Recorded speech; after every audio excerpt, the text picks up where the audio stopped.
അപകടകരമായ നിലയിലേക്ക് കേരളത്തിലെ പൊതുജന ആരോഗ്യം തകരുകയാണ് എന്നുള്ള സൂചനകൾ നൽകിയത്. കേരളത്തിലെ പൊതുജനാരോഗ്യം തകർന്നു എന്നാണ് സതീശൻ പറയുന്നത്. സ്നേഹത്തിന്റെ കട തുറന്ന കർണാടകയിൽ ഇടപെടൽ നടത്തി ഈ വഴിക്കാക്കിയ സതീശൻ വീണ്ടും ഇറങ്ങിയത് നന്നായി. ഇനി നിപ്പയിൽ രാഷ്ട്രീയം കണ്ടുകൊണ്ട് കവലപ്രസംഗം നടത്താൻ ഇറങ്ങിയ സതീശനോട് പറയാനുള്ളൊരു കാര്യമുണ്ട്. കഴിഞ്ഞ തവണ നിപ്പ വന്ന പ്രദേശത്തല്ല ഇത്തവണ നിപ്പ ബാധ സ്ഥിരീകരിച്ചിരിക്കുന്നത്, മറ്റൊരു സ്ഥലത്താണ്. ഇനി വവ്വാലുകളാണ് നിപ്പ രോഗം പരത്തുന്നത്. എന്നാൽ വവ്വാലുകളെ കൊന്നൊടുക്കുന്നതല്ല അതിൻ്റെ പ്രതിവിധി. അതുകൊണ്ട് തന്നെ പൊതുജനാരോഗ്യ സംവിധാനത്തിന് വവ്വാലുകളെ തടയാനും കഴിയില്ല. പക്ഷേ ആദ്യത്തെ നിപ്പ വ്യാപനത്തിന് ശേഷം കേരളത്തിലെ ആരോഗ്യ സംവിധാനം ഇത്തരം പകർച്ചവ്യാധികൾ വരുമ്പോൾ ട്രാക്കിംഗ് ചെയ്യുക എന്നതുൾപ്പെടെയുള്ള കാര്യങ്ങൾ വളരെ വേഗത്തിൽ ചെയ്യാൻ കഴിയുന്ന വിധത്തിൽ പരിഷ്കരിക്കപ്പെട്ടു. വേഗത്തിൽ ഇത്തരം പകർച്ചവ്യാധികളോട് പ്രതികരിക്കാൻ കഴിയുന്ന വിധം കേരളത്തിലെ സംവിധാനങ്ങൾ മാറുകയാണ് ചെയ്തത്. ഇപ്പോഴും കൃത്യമായി അതുതന്നെയാണ് നടന്നുകൊണ്ടിരിക്കുന്നത്.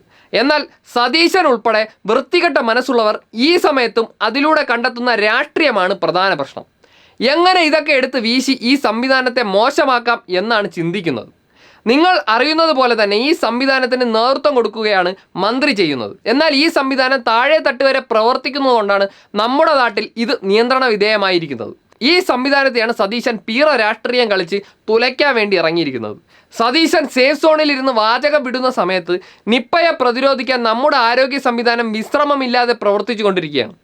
ആരെയും എന്ത് പോക്കൃത്തരവും പറയാം എന്നുള്ള നിലയിലാണ് കേരളത്തിലെ പ്രതിപക്ഷ നേതാവ് മുന്നോട്ട് പോകുന്നത്. വളരെ കൃത്യമായി ഈ പകർച്ചവ്യാധിയെ പ്രതിരോധിക്കാൻ വേണ്ടി പ്രവർത്തിക്കുന്ന ഈ സംവിധാനത്തെ കേവലം രാഷ്ട്രീയം മുന്നിൽ വച്ച് അപമാനിക്കരുത് എന്നാണ് സതീശനോട് പറയാനുള്ളത്. ഇവന്മാരൊക്കെ ആയിരുന്നെങ്കിൽ കാണാമായിരുന്നു.